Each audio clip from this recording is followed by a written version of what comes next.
2, 1. Good afternoon. Today is September 27. It's about 6:04 p.m. and this is the Buildings, Streets and Sidewalks Committee of Troy City Council. To my right is Councilwoman Lynn Snee, and to my left is Councilman Jeff Schilling. I'm Bob Phillips, the chair. Today we've got a couple of items on our agenda. We're going to be talking about a vacation of utility easements on Robinson Way, and Mr. Titterington, you're going to do the staff report on this one. Yes, sir. We are asking for council to approve the vacation of utility easements. They are easements between 510 Robinson Way and 518 Robinson Way. That is part of the new subdivision heritage at the Troy Country Club. When that development was drawn up and approved, as always, it includes utility easements on the boundaries of each lot. There's a property owner, I guess he does own it now, but they bought 2 lots, so they want to combine those 2 lots, which means abandoning the utility easement that would basically go in between the 2 lots. So by combining them into one, they have an extra large lot, no need for the utility easements, and so we are asking to vacate. By vacating, of course, it goes to each side of each property, which would be him or her or them, and so should be relatively simple, but council does need to approve that. We are not asking for emergency legislation. Do you know if they replatted that into one lot? Yes. They're in the process of doing that. I don't know that they've completed or if we've gotten that yet, but that's what they want to ultimately do. Got it. Okay, I have no other questions. Either of you 2 folks? All right. Anyone in the audience have any questions, or any council folks present that have any questions? What is your... Move forward. Okay, it's unanimous with the committee to move forward on this item as staff is recommending. And moving along to item number 2, and amending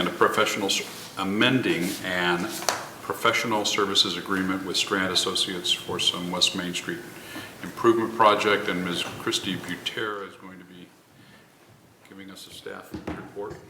Yes, we are requesting that council committee allow us to move forward to council to authorize an additional $340,000 on the contract.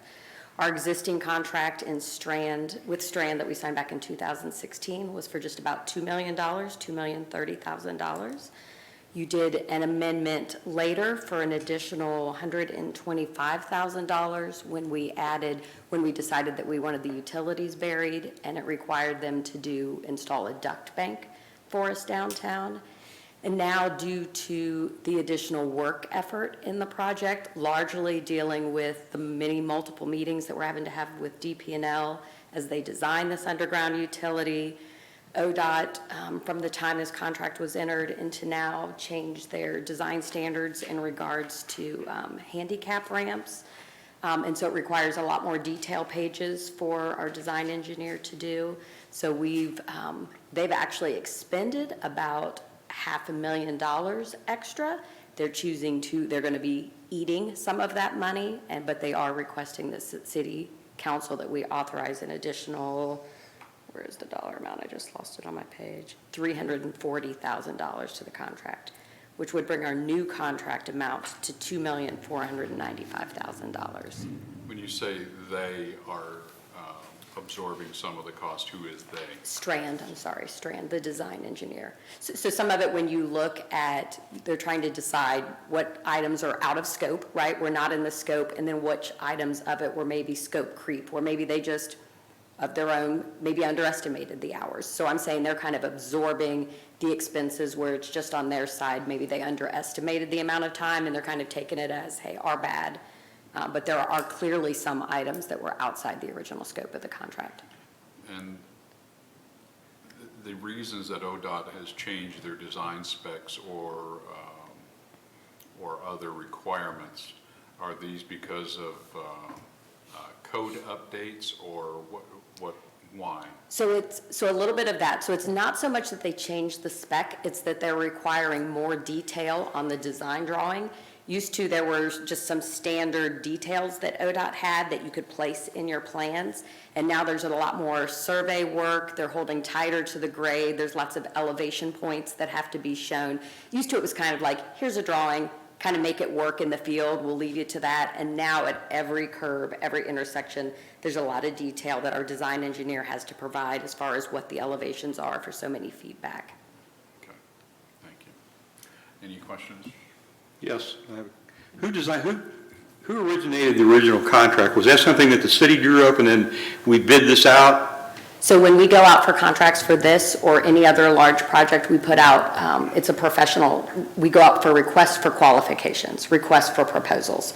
And so we can't ask for pricing. It's because it's a professional service agreement. So you go out for proposals and then we interview design engineers based on their qualifications. Now kind of to hone it in and make sure that we're evaluating, that we're sure everybody's on the same page, and to give us a little feel for price, we do ask them to provide hours, and so they give us detailed hours on the amount it's going to take for surveying and every different component. They'll break down hours, and then that's what we do to interview them. We narrow it down, and then we normally call in 2 or 3 for sit-down interviews with them, and then once we choose a consultant, then we negotiate the price contract. Okay. So in the contract, there was requirements that we had to obtain these easements to expand West Main Street. Correct. Okay, so we listed all the easements we needed to collect.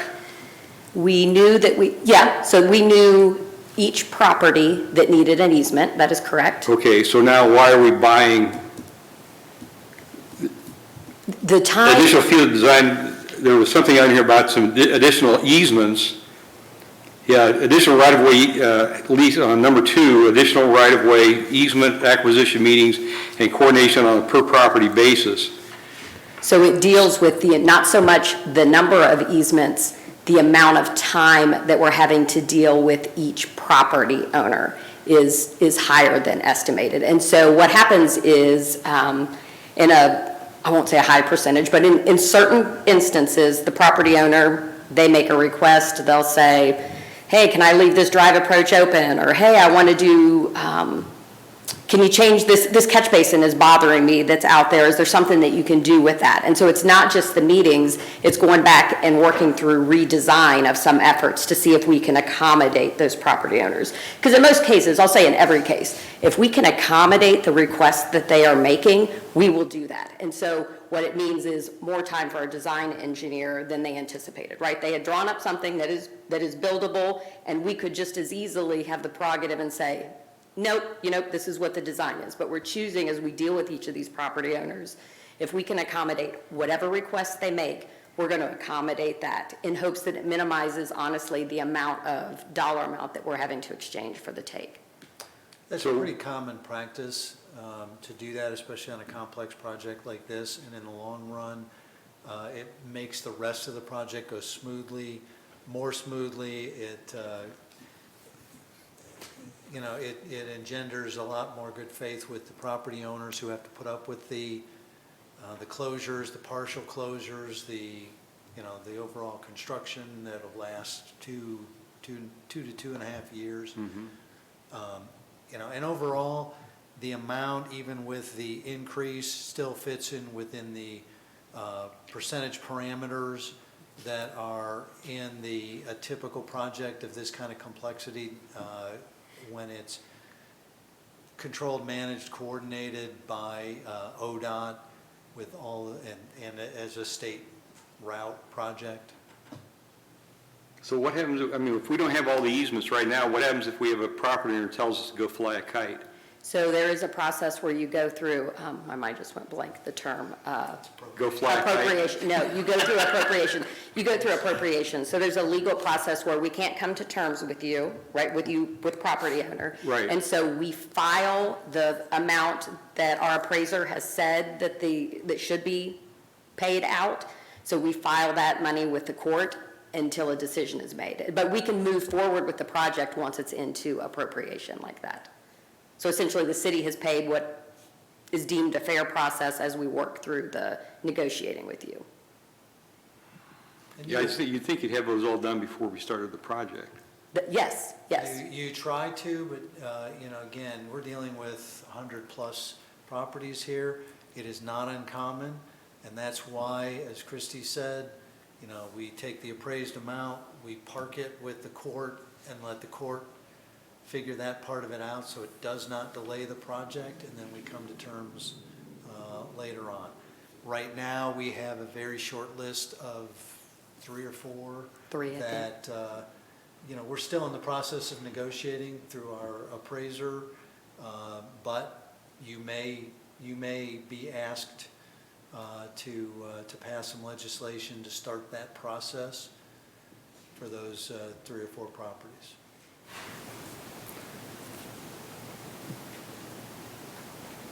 May I ask a question? Okay, you used to be able to do these projects for half the price that we're getting from, this thing's like almost well over 20% of the project.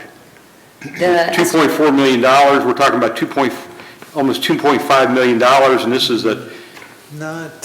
So the project is estimated at closer, I was saying, the base project is $12.5 million estimate. Right-of-way acquisition's another $500,000.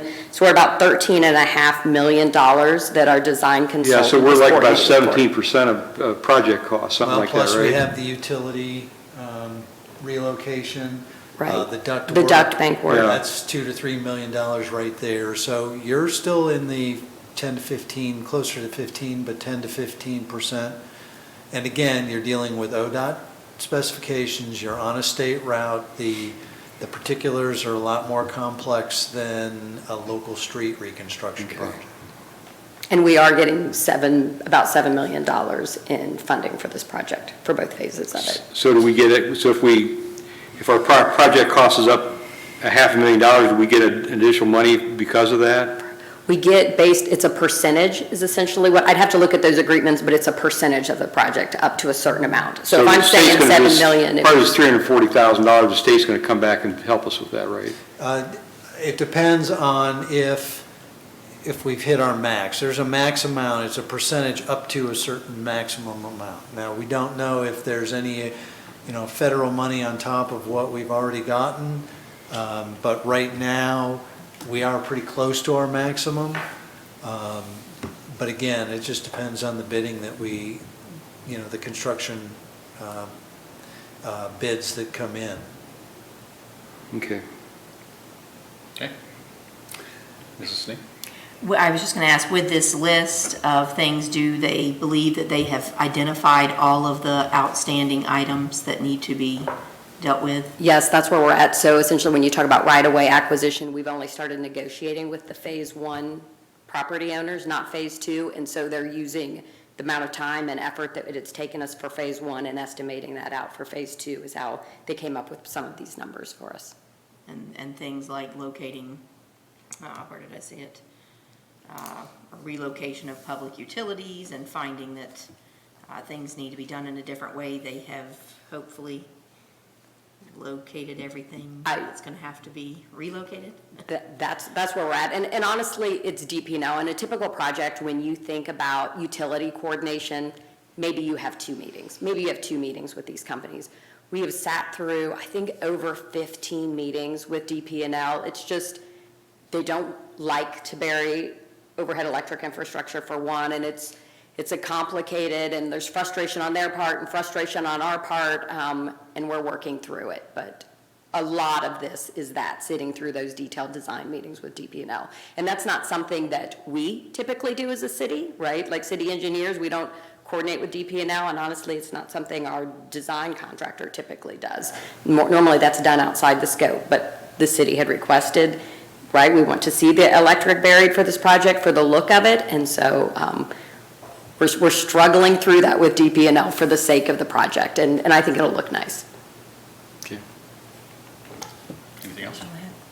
Any other council folks have questions? Anyone else in the audience have any questions on this item?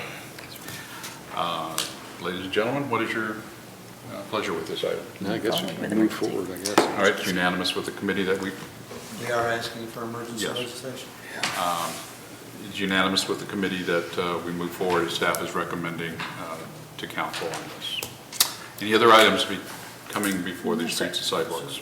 Okay, then, ladies and gentlemen, we are adjourned. Thank you.